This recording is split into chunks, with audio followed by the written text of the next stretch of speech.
बालभारतीच्या मराठीच्या पुस्तकात असलेल्या एका कवितेवरनं सध्या वादंग निर्माण झालाय। मराठी बालकवितांना असणारा समृद्ध वारसा पुढे चालवण्यात बालभारती अयशस्वी ठरली आहे का? पाहूया रिपोर्टमधून। स्वप्नात पाहिली राणीची बाग, हातीच्या पाठीवर बसलाय नाग, हणा बरोबर खेळत पते, बसले होते दोन चिते, उंट होता वाचित कुराण। लहानपणी शाळेत गायलेल्या या सगळ्या कविता तुम्हाला आजही आठवतात ना? व्याख्यान देत, गाढ होते उतरून घेत। आता या ओळी ऐका। जंगलात ठरली नाच गाण्याची मैफल, अस्वल म्हणाल ही तर हत्तीची अक्कल, तबल्यावर होती कोल्होबाची साथ, वाघोबा म्हणाले नाही ना बात। बालभारतीच्या पहिलीच्या पुस्तकातल्या ह्या कवितेच्या ओळी। जंगलात ठरली मैफल असे या कवितेचं नाव आहे आणि ही कविता लिहिली आहे पूर्वी भावे यांनी। सध्या 35च्या असलेल्या पूर्वी भावे यांनी 3रीत असताना ही कविता लिहिली। त्यांच्या आईनं कवितेला चाल सुद्धा लावली होती। 20 वर्षानंतर ही कविता बालभारतीच्या निवड समितीकडे पोहोचली। बालभारतीला कविता आवडली आणि त्यांनी पहिलीच्या मुलांसाठी ती निवडली आणि आता याच कवितेवरून वाद सुरू झालाय। पंचतंत्र इसाप नीतीनं जे काही ठोकताळे निर्माण केले की कोल्हा कसा असेल, कोल्ह्याचा स्वभाव कसा असतो, लांडग्याचा स्वभाव कसा असतो आणि त्या प्रकाशामध्ये बालसाहित्य पुढे विकसित होत गेलं। परंतु त्याचा कुठेही पूर्वसुरींचा अभ्यास न करता किंवा पूर्वसुरींच्या पुढे त्या वाटेवर न चालता अशा प्रकारची प्राण्यांची वेगळीच नावं ठेवणं किंबहुना मैफल आयोजित केली म्हणून हत्तीची अक्कल काढणं हे काय आहे? म्हणजे बालसाहित्यानं मुलांच्या भावविश्वाला समृद्ध करायचं असतं। वेगवेगळ्या प्रकारच्या कल्पना त्यांच्या समोर मांडून त्यांचं भावविश्व फुलवायचं असतं। अशा वेळी या कविता त्याच प्रकारच्या असल्या पाहिजे। ही कवयित्री असं म्हणते की मी खूप लहान असताना ही कविता लिहिली, मला त्या कवयित्रीला दोष द्यायचा नाही, तसं असूही शकेल, परंतु निवड करणारे तर वयाने मोठे होते ना।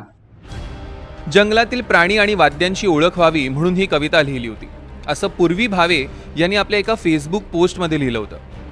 ही संपूर्ण कविता नेमकी काय आहे तेही बघा।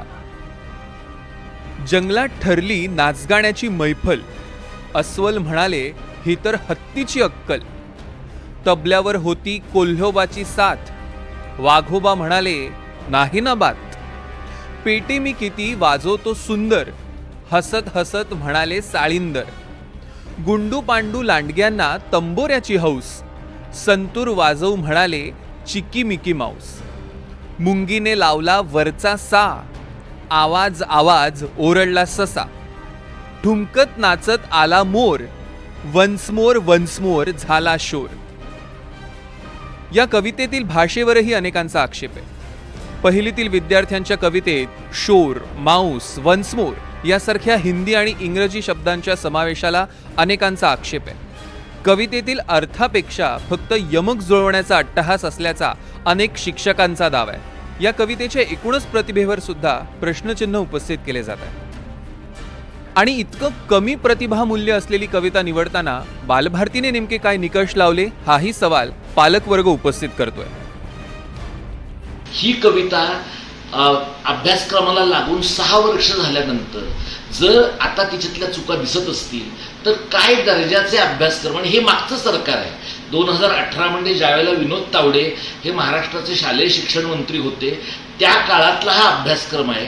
म्हणजे अभ्यासक्रमामध्ये ग्लॅमरचं मूल्य यावं, कारण स्वतः पूर्वी भावे या अभिनेत्रीही आहेत, त्यामुळे अशा प्रकारचं ग्लॅमर मूल्य येण्यासाठी वाईट दर्जाच्या आणि कसल्याही प्रकारचं वाङ्मयीन मूल्य नसलेल्या कविता जर मुलांच्या माथ्यावर मारल्या जाणार असतील तर मुळातच इंग्रजी माध्यमामध्ये शिकणाऱ्या मुलांना मराठी शिकावंसं वाटत नाही, त्यांच्या पालकांना वाटत नाही, शाळांना वाटत नाही, संस्था चालकांना वाटत नाही, आणि इतक्या सुमार दर्जाच्या कविता जर मुलांच्या माथी मारल्या जाणार असतील तर मराठी हा विषय अधिकाधिक अप्रिय करण्याकडे शासनाचे जोराचे प्रयत्न चालू आहेत असं म्हटलं तर ते वावगं होणार नाही।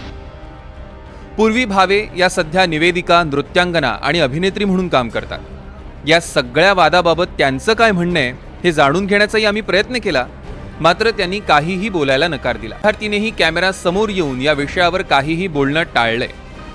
पण मुलांना स्किल बेस्ड शब्द कळावेत म्हणून या कवितेची निवड करण्यात आली आहे। शिवाय या कवितेमुळे कुणाच्याही भावना दुखावल्या जात नाही असं बालभारतीचं म्हणणं आहे. सध्याच्या शिक्षण मंत्र्यांना जेव्हा या सगळ्या वादाबद्दल आम्ही विचारलं तर त्यांनी मराठी भाषेपेक्षा इंग्रजी भाषा कशी समृद्ध आहे याचा पाढा वाचला. तू एखाद्या कवितेमध्ये यमक जुळवण्यासाठी एखादा शब्द आला असेल आणि तो जर रूढ शब्द असेल, रूढ म्हणजे तो रूढ झालेले असतात शब्द, जसं मी तुम्हाला उदाहरण दिलं टेबल. टेबल हा शब्द आहे इंग्रजी, परंतु मराठीमध्ये तो रूढ झालेला शब्द आहे. त्याला आपण चौपाई म्हणत नाही. चौपाई म्हटलं तर मुलांना कळणारच नाही, त्यांना टेबलच म्हणायला लागतं. कप बशीला कप बशीच म्हणायला लागतं. कप हा इंग्लिश शब्द आहे म्हणून आपण काय कप बशी म्हणायचं थांबवलं आहे का? तसंच ज्याला चेअरअप करतात, चेअरअप म्हणजे ज्याला प्रोत्साहन देतो आपण आपल्या खेळाडूंना, त्या म्हणजे एखादा गायक असेल आणि चांगलं गायन म्हटलं तर मराठीमधलं उत्कृष्ट क्लासिकल जरी सॉन्ग त्यांनी गाणं म्हटलेलं असलं तरी त्याला वन्स मोरच म्हणतात ना, पुन्हा एकदा असं टाळा वाजून म्हणत नाही. तर एक गोष्ट लक्षात घेतली पाहिजे की काही शब्द रूढ झालेले आहेत मराठीमध्ये आणि मुलांना स्वतः त्याच शब्दांची सवय झालेली आहे आणि त्याच्यामुळे फारसं काही गैर आहे असं मी समजत नाही. महाराष्ट्रात मंगेश पाडगावकर, विंदा करंदीकर, शांता शेळके अशा साहित्यिकांनी दर्जेदार बालसाहित्याची निर्मिती करून ठेवली आहे. 30शीत आणि 40शीत असलेल्या आजच्या पिढीचं बालपण अशाच साहित्यिकांनी समृद्ध केलं. बालभारतीच्या अभ्यासक्रम समितीतही तज्ज्ञांची नेमणूक केली जाते. मग राज्याच्या भविष्याशी, लाखो मुलांच्या भावविश्वाशी थेट संबंधित असणाऱ्या विषयांबाबत, भाषेबाबत बालभारतीकडून दर्जा राखण्याची आणि उंचवण्याची अपेक्षा करावी की नाही? 3रीतल्या विद्यार्थिनीनं लिहिलेली कविता, मराठी तर शब्दांचा प्रयोग किंवा ही कविताच याही पलीकडे जात लहानग्यांचं शिक्षण या एकाच दृष्टिकोनातून या संपूर्ण वादाकडे गांभीर्यानं पाहायला हवं. Bureau report, NDTV Marathi.